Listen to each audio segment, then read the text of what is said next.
पढ़ के आई तो ये जंग में थी, उसे कहा कि तुम नमाज पढ़ने जाओ, अब ये फौज जो है वो जंग करेगी।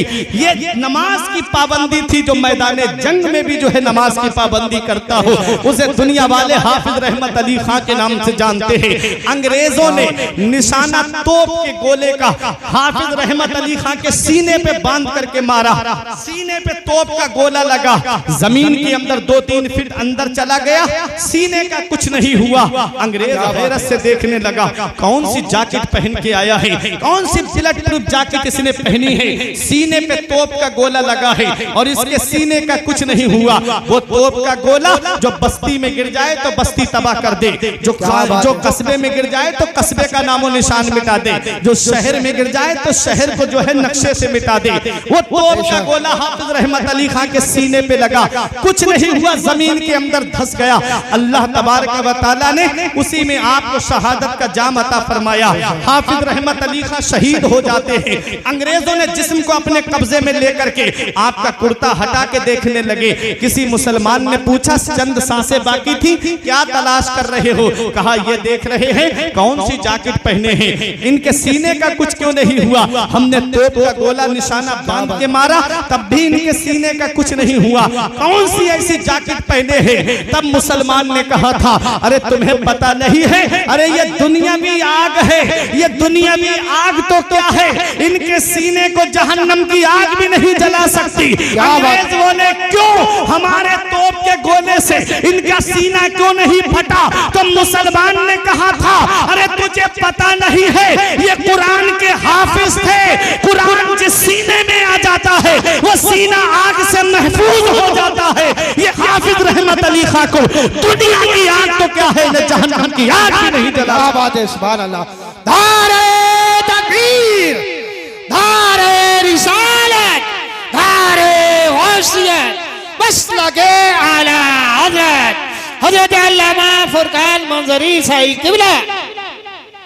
बख्शिश की राह मोमिनो आसान बना लो, अपने लिए निजात का सामान बना लो। दुनिया की किताबों पे नजर बाद में रखना, बच्चों को पहले हाफिज कुरान बना लो। बेशक, सुभान अल्लाह। कुरान हाफिज कुरान बना लो। कुरान जिस सीने में आ जाए वो सीना आग से महफूज हो जाए। बाअमल हाफिज कुरान की ये शान है, इतना याद रखना प्यारे मुसलमानों। आओ जरा देखो, आखिरी बात बता दूं, कुरान की शान क्या है। ये हुफ़ाज़े किराम ने अपने सीने में कुरान महफूज कर लिया है। अब मेरी तकरीर खत्म होने जा रही है, आप परेशान न हो। आप परेशान तो नहीं हो रहे? कुरान ये जश्न दस्तारे हिफ्ज़े कुरान है ना, इसीलिए कुरान पे मैं बोल रहा हूँ कुरान की शान क्या है। वरना तकरीरें आपको हर मौजू पे इंटरनेट पे मिल जाएंगी, फुरकान निज़ाम मंजरी सर्च करेंगे, हर मौजू पे आपको तकरीर मिलेंगी बेफज़्ल ही ताला। ये करम है औलियाए किराम का, मुफ्ती साहब की दुआएं हैं। आप देखें, मैं कुरान की शान बता रहा हूँ। कुरान है क्या?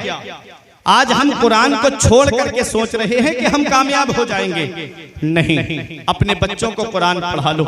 ए मेरे बुजुर्गों, इतना याद रखना, अपनी औलाद को ऐसी तालीम दे के जाना जहां औलाद के ऊपर माँ बाप के हक हैं, वहीं औलाद के भी हक माँ बाप के ऊपर हैं। मदीने वाले मुस्तफा ने फरमाया है, अद्दिबू औलादकुम अला सलासे खिसाल, अपनी औलाद को 3 बातें सिखाओ। सबसे पहली बात, हुब्बे नबीयकुम, अपने नबी की मोहब्बत औलाद के दिल में डाल दो। नबी का प्यार औलाद के दिल में डाल दो। नबी की मोहब्बत क्या फिल्में दिखाने से पैदा होगी? नबी की मोहब्बत क्या बच्चों को गाने सुनाने से पैदा होगी? नबी की मोहब्बत क्या उन्हें कार्टून दिखाने से पैदा होगी? नबी की मोहब्बत क्या उन्हें बचपन ही से गेम खेलने की आदत बनाने से पैदा होगी? नहीं नहीं प्यारे मुसलमानों, नबी की मोहब्बत कुरान पढ़ने से पैदा होती है। नबी की मोहब्बत दुरूद शरीफ पढ़ने से पैदा होती है।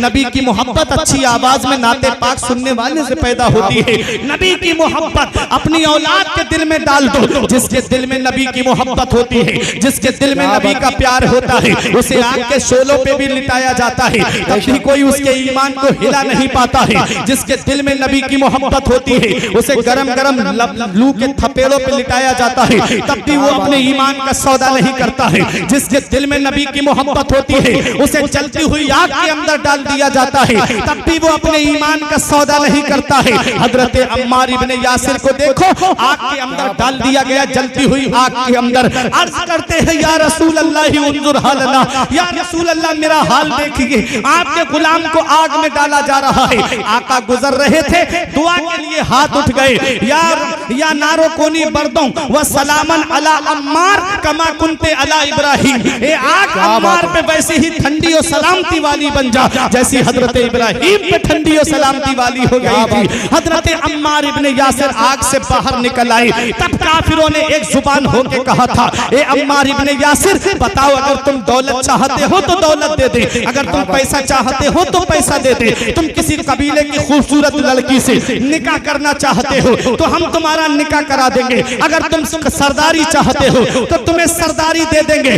बताओ क्या तुम नबी का कलमा पढ़ना छोड़ सकते हो, नबी की मोहब्बत दिल से निकाल सकते हो? तब हजरत अम्मार इब्ने यासिर ने फरमाया, ए सारे काफिरों सुन लो, तुम सारी दुनिया की दौलत ला करके मेरे हाथ पे रख दो, तब भी मैं अपने नबी से मोहब्बत करना नहीं छोड़ सकता। बरेली के इमाम की नजर पड़ी, बरेली से पुकार के कहते हैं, उनका मंगता पांव से ठुकरा दे वो दुनिया का ताज, उनका मंगता पांव से ठुकरा दे वो दुनिया का ताज, जिसकी खातिर मर गए मुनीम रगड़ कर एड़ियां, ताजे रूहुल कुद्स के मोती जिसे सजदा करे, रखती है कितना वकार अल्लाह अकबर एड़ियां।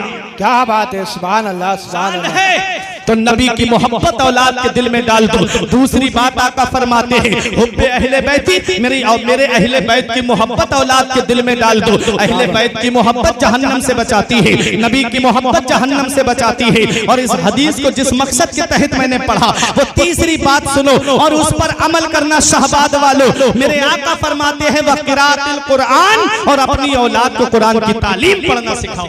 बेशक अपनी औलाद को कुरान की तालीम दो। कहीं ऐसा ना हो, कहीं ऐसा ना हो कि बगैर तालीम कुरान की दिलाए दुनिया से चले गए, बेशक तो वो औलाद तुम्हारे लिए ईसाले सवाब नहीं कराएगी, बल्कि बंटवारे के लिए लड़ाई और झगड़े करती नजर आएगी। बेशक सुभान अल्लाह, सुभान। इसलिए औलाद को इस हाल में दुनिया से छोड़ के जाओ कि जब जनाजा उठने वाला हो तो वो बंटवारे की लड़ाई ना करे, बल्कि सरहाने बैठ करके कुरान की तिलावत करती नजर आए, कुरान की तिलावत करती नजर आए। हमने दुनिया का जायजा लिया है, हमने दुनिया में देखा है कि वो जो नाश करते थे कि मेरा बेटा फला जगह जॉब कर रहा है, मेरा बेटा फला मनसब पे कायम है, मेरा बेटा इतने पैसे महीने में कमा के लाता है।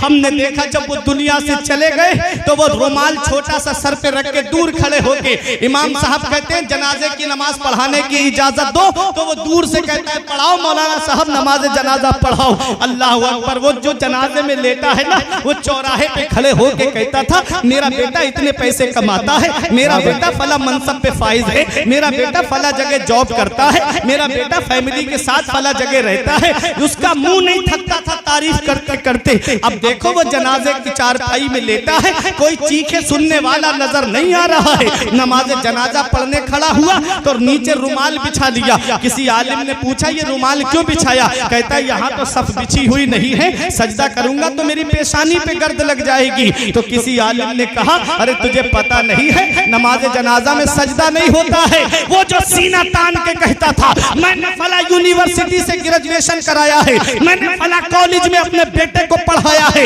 अब उसकी चीखें सुनने वाला कोई नहीं है। वो चीख के कह रहा था अरे जालिम, नमाज जनाजा में सजदा नहीं होता है। काश मैंने तेरी तालीम पे लाखों रुपये खर्च ना किए होते, करोड़ों रुपये खर्च ना किए होते, बल्कि मैंने तुझे मदरसे की टूटी हुई चटाई पे बैठाया होता और नबी का लाया हुआ कुरान पढ़ाया होता तो तू दूर खड़ा नहीं होता, बल्कि जनाजे की नमाज पढ़ा करके मेरे लिए बख्शिश की दुआ करता नजर आता। क्या बात है, सुभान अल्लाह, सुभान अल्लाह, बहुत अच्छा। इसलिए ऐ मेरे अजीजों, बच्चों को कुरान पढ़ाओ, बच्चों को कुरान की तालीम दो, बच्चों को दीन की तालीम दो, बच्चों को शरीयत की तालीम दो कि कहीं ऐसा ना हो मरने के बाद पता नहीं कौन हमारे काम आए। हम आपसे पूछते हैं आप कितना अपने बाप की कब्र पे जाते हो, आप कितना अपने दादा की कब्र पे जाते हो। आज का दौर बड़ा मसरूफियत का दौर है, आज का दौर बड़ा मशगूलियत का दौर है। अगर कोई किसी के यहाँ शादी शादी में जाता है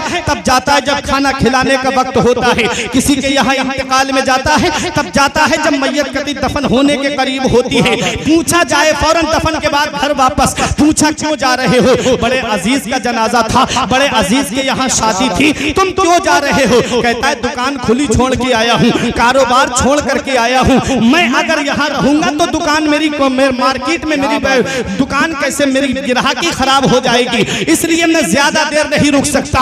ऐ शहबाज के जिंदा दिल मुसलमानों, ऐ कुर्बो जवार से आने वालों, जब आज किसी को किसी के लिए टाइम नहीं है तो क्या उम्मीद करते हो इस औलाद से जिसे मोबाइल चलाने से फुर्सत नहीं मिलती, जिसे व्हाट्सएप चलाने से फुर्सत नहीं मिलती, जिसे फिल्में देखने से फुर्सत नहीं मिलती? क्या वो तुम्हारी कब्र पे जाके कुरान पढ़ेगी? क्या वो तुम्हारी कब्र पे जाकर के इसाले सवाब करेगी? जो 2.5 घंटे की फिल्म देख ले लेकिन बाप से बात नहीं करती, वो कौम जो 2.5 घंटे की फिल्म बैठ करके देखे, 10 मिनट अपने बाप के पास बैठ करके बातें नहीं करती, वो क्या तुम्हारी कब्र पे जाकर के इसाले सवाब करेगी? इसलिए अपनी औलाद को दुनिया से जब जाओ तो इस हाल में जाना कि औलाद को या तो आलिम बना के जाना या हाफिज बना करके जाना, क्योंकि औलाद जब आलिम होगी या हाफिज होगी तो जब बाप की रूह निकलने का वक्त करीब होगा तो सरहाने बैठ के सूरह यासीन की तिलावत करता नजर आएगा। जब जनाजा उठने का वक्त होगा तो वो कुरान की तिलावत करता नजर आएगा और नमाज जनाजा पढ़ाता हुआ नजर आएगा, कब्र पर बैठ करके कुरान की तिलावत करता नजर आएगा। इसलिए ऐ मेरे प्यारे मुसलमानों, बख्शिश की राह मोमिनो आसान बना लो, अपने लिए निजात का सामान बना लो। दुनिया की किताबों पे नजर बाद में रखना, बच्चों को पहले हाफिज़े कुरान बनाना। क्या बात है, बहुत कुछ। सुभान अल्लाह। दीनी तालीम दिलाओ, वरना पता नहीं कि कोई हमारी औलाद कब्र पे आए फातिहा पढ़ने या ना आए, बेशक सुभान कोई अल्लाह। भरोसा नहीं है। ये आजकल का मुसलमान, एक दुखती हुई बात मैं आपको बता दूं, हो सकता है इतने बड़े मजमे में कोई एक भी अमल कर ले तो मेरे लिए कयामत में बख्शिश का जरिया बन जाए। मुसलमानों का ये हाल हो चुका है। अभी एक फिल्म रिलीज हुई, चंद दिन हुए हैं, 3-3 हजार के टिकट खरीद के ये मुसलमान देखने के लिए गए। हैदराबाद में तो कुछ एक तो ऐसा है जिसने 3 दिन के लिए पूरा हॉल बुक कर लिया था। ये मुसलमानों का हाल है। अगर इन मुसलमानों की अमीरी देखना है तो इनके शौक को देखो, अगर इन मुसलमानों की अमीरी देखना है तो इनकी शादी में बेजा रसूमात को देखो। हजारों के बैंड, हजारों की डांस पार्टी, फला 50,000 की डांस पार्टी अपने बेटे की शादी में लाया, मैं 1 लाख की लेकर के आऊंगा। और अगर इनके हाल देखना है तो मज़ारात पे इनके हाल देखो। कव्वालियों में क्या बात, 1-1 लाख रुपए में कव्वाल को बुला करके मुकाबले कराए जाते हैं। लेडीज कव्वाला वो अपनी लड़की को साथ लेके आती है माज़अल्लाह, और ला करके गंदी गंदी गजलें, गंदी फहश बातें और ऐसी गंदी बातें कि अगर आपके सामने कोई बोल दे तो मारने के लिए तैयार हो जाओ। लेकिन बहन भी बैठी हुई है, बेटी भी बैठी हुई है, बीबी भी बैठी हुई है और रिश्तेदार भी बैठ करके सुन रहे हैं। अगर कोई किसी के घर में सिर्फ छत पे चढ़ के झांक ले तो लड़ने के लिए तैयार हो जाएगा। तेरी हिम्मत कैसे हुई? मेरी बहन बैठी थी मेरे घर में झांका कैसे? मेरी बेटी बैठी थी तूने घर में झांका कैसे? और वो गंदे मुकाबले हो रहे हैं। कहां अल्लाह के वली के उर्स में हो रहे हैं। अल्लाह के वली के उर्स में माज़अल्लाह वो गैर मुस्लिम शेख चिल्ली को बुला करके कौम के सामने उर्स का मजाक उड़ाया जाता है। आज गैरों को देखो, वो अपनी किताबों पे खर्च कर रहे हैं, वो दीनी तालीमात पे खर्च कर रहे हैं। और मुसलमानों का हाल, ये मुकाबलों पे पैसे खर्च कर रहे हैं, ये कव्वालियों में पैसे खर्च कर रहे हैं। अगर इन मुसलमानों की अमीरी देखना है तो इनकी शादियों को देखो, और इनकी गरीबी देखना है तो इनके मदरसों को देखो, इनकी कौम के इमामों को देखो। आज मदरसे वीरान कर दिए गए, आज मदरसे सूने कर दिए गए। इतना याद रखना प्यारे मुसलमानों, अगर ये मदरसे बंद हो गए तो ये इस्लाम के सिपाही तुम्हें कहां से मिलेंगे? इसलिए हुकूमत भी जानती है, जहां जहां से मदरसे खत्म किए गए वहां वहां से इस्लाम मिटता मिटता चला गया। ये उलमा आपको बताएंगे, लंबी चौड़ी तकरीर करने नहीं आया, वरना बताता मैं तारीख से। सीरिया के अंदर, गरनाता स्पेन के अंदर आप देखें, जहां 700 साल मुसलमानों ने हुकूमत की, फर्डिनेंड ने जब उस पे कब्जा किया, मदरसे पहले बंद कराई, मस्जिदें पहले बंद कराई, इस्लाम का नाम लेने वाला कोई वहां नहीं था, कोई मुसलमान आपको वहां नजर नहीं आता कुछ सालों तक। ये है, देखो हुकूमत जानती है, जहां जहां मदरसे बंद हुए वहां वहां इस्लाम मिटता चला गया। इसीलिए मदरसों का सर्वे कराया गया कि इन मदरसों को कॉलेज में कन्वेंट कर दो, इन मदरसों को जो है वो स्कूल में तब्दील कर दो। न कौम के सिपाही पैदा होंगे, न ये कुरान पढ़ के तुम्हें तरावी में सुनाएंगे, न हाफिज कुरान होंगे, न आलिम दीन होंगे, न मजहब की बातें तुमको सुनाएंगे। इसलिए अपने मदरसों की हिफाजत करो, अपने मदरसों को तकबीयत पहुंचाओ। आज आलिम से मेरी कौम के लोग बात इसलिए नहीं करते कहीं रसीद लेके मेरे घर पे ना आ जाए। आज हाफिज से बातें इसलिए नहीं करते कहीं रसीद लेके मेरे घर पे ना आ जाए। मुझे बताओ, शहबाद और कुर्बो जवार से आने वालों, क्या इन्होंने कभी अपने घर के लिए तुमसे चंदा मांगा? क्या कभी इन्होंने अपने मदरसे के लिए अलावा छोड़ करके कभी अपने लिए चंदा मांगा कि मेरे पास कपड़े फट गए हैं, मुझे पैसे दे दो, कपड़े बनाऊंगा, मेरे पास मोटरसाइकिल नहीं है, चंदा दे दो, मैं मोटरसाइकिल खरीदूंगा? कभी अपने लिए इन्होंने मांगा? नहीं मांगा। मांगा है तो रसूलुल्लाह के घर के लिए मांगा, मांगा है तो अल्लाह के घर के लिए मांगा। क्यों? क्योंकि तुम क्या जानो इन उलमाए किराम, इन हुफ़ाज़े किराम को, जब वो वहाबी देवबंदियों ने सऊदिया रियाल पे पढ़ने वालों ने, जब उन्होंने एक एक दो दो महीने में 3-3 मंजिला मदरसा बना करके तैयार कर लिया और फिर ही तालीम देना शुरू कर दी, तब मेरी कौम के आलिम जागे, तब मेरी कौम के हाफिज जागे। कहीं मेरी कौम के बच्चे उनके मदरसे में जाकर के अपना ईमान से हाथ न धो बैठे, कहीं मेरी कौम के बच्चे उनके मदरसे में जाकर के कहीं ऐसा ना हो कि वो उन्हीं के उसमें चले जाएं। इसलिए मेरी कौम के आलिम निकले रसीद लेकर के, इसलिए मेरी कौम के हाफिज निकले रसीद लेकर के। ईद के दिन तुम्हारे बच्चे सिवई खाएं और आलिम जाकर के फितरा इकट्ठा करे, बकरा ईद के दिन तुम्हारे बच्चे गोश्त खाएं और आलिम जाकर के कुर्बानी की खाले इकट्ठी करे। तुम तो रमजान में तरावी पढ़ के चैन से सो जाते हो, वो बंबई के सेठों के घरों पे चक्कर लगाता है, बंबई के सेठों के घरों पे 2-2 घंटे तक लाइन में खड़ा रह करके मदरसे के लिए चंदा मांग करके लाता है। प्यारे मुसलमानों, ये आलिम है, ये मेरी कौम का हाफिज है, अपने लिए मांगना जिल्लत है। एक ही दर्द है इनके दिल में, एक ही दर्द है इनके सीने में कि रसूलुल्लाह का मदरसा आबाद रहे, रसूलुल्लाह की दरसगाह आबाद रहे, मदरसे के अंदर दीनी तालीम चलती रहे, मदरसे से हाफिज कुरान पैदा होते रहे, जाकर के वो दीन का काम करते रहे।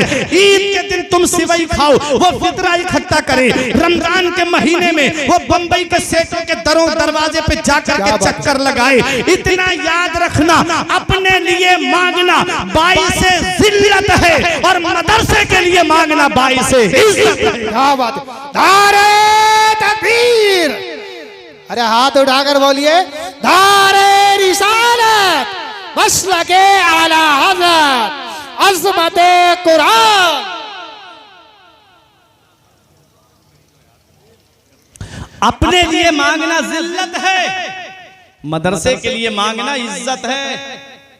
कोई इनका मर्तबा जाने ना जाने, इनका मर्तबा नबी ने बुलंद कर दिया, इनकी शान नबी ने बुलंद कर दी, इनकी अजमत नबी ने बुलंद कर दी, इनका मर्तबा नबी ने बुलंद फरमा दिया है कि हाफिज कुरान कयामत के दिन जब आएगा, युकालु लिसाहिबिल कुरान इक़रा वरतकी वरतिल कमा कुंता तुरतिलु फिद दुनिया फइन्ना मंजिलका इंदा आखिर आयतिन तक़रऊहा। आका फरमाते हाफिज कुरान जब कयामत में आएगा, रब फरमाएगा पढ़, कुरान की तिलावत कर, तजवीद के साथ पढ़, यालमून तालमून वाला नहीं, ठहर ठहर के पढ़, तजवीद के साथ पढ़, कौन सा हर्फ कहां से निकलता है उसकी अदायगी के साथ पढ़। हाफिज कुरान पढ़ेगा बिस्मिल्लाहिर रहमानिर रहीम, एक दर्जा बुलंद हो जाएगा, पढ़ेगा अल्हम्दुलिल्लाहि रब्बिल आलमीन, दूसरा दर्जा बुलंद हो जाएगा। उलमा फरमाते पूरे कुरान में 6666 आयतें हैं जिन हुफ़ाज़ को हिकारत की निगाह से देखा जाता है। इनका मर्तबा कयामत में ये होगा कि ये जन्नत में 6666 दर्जे बुलंदो बाला।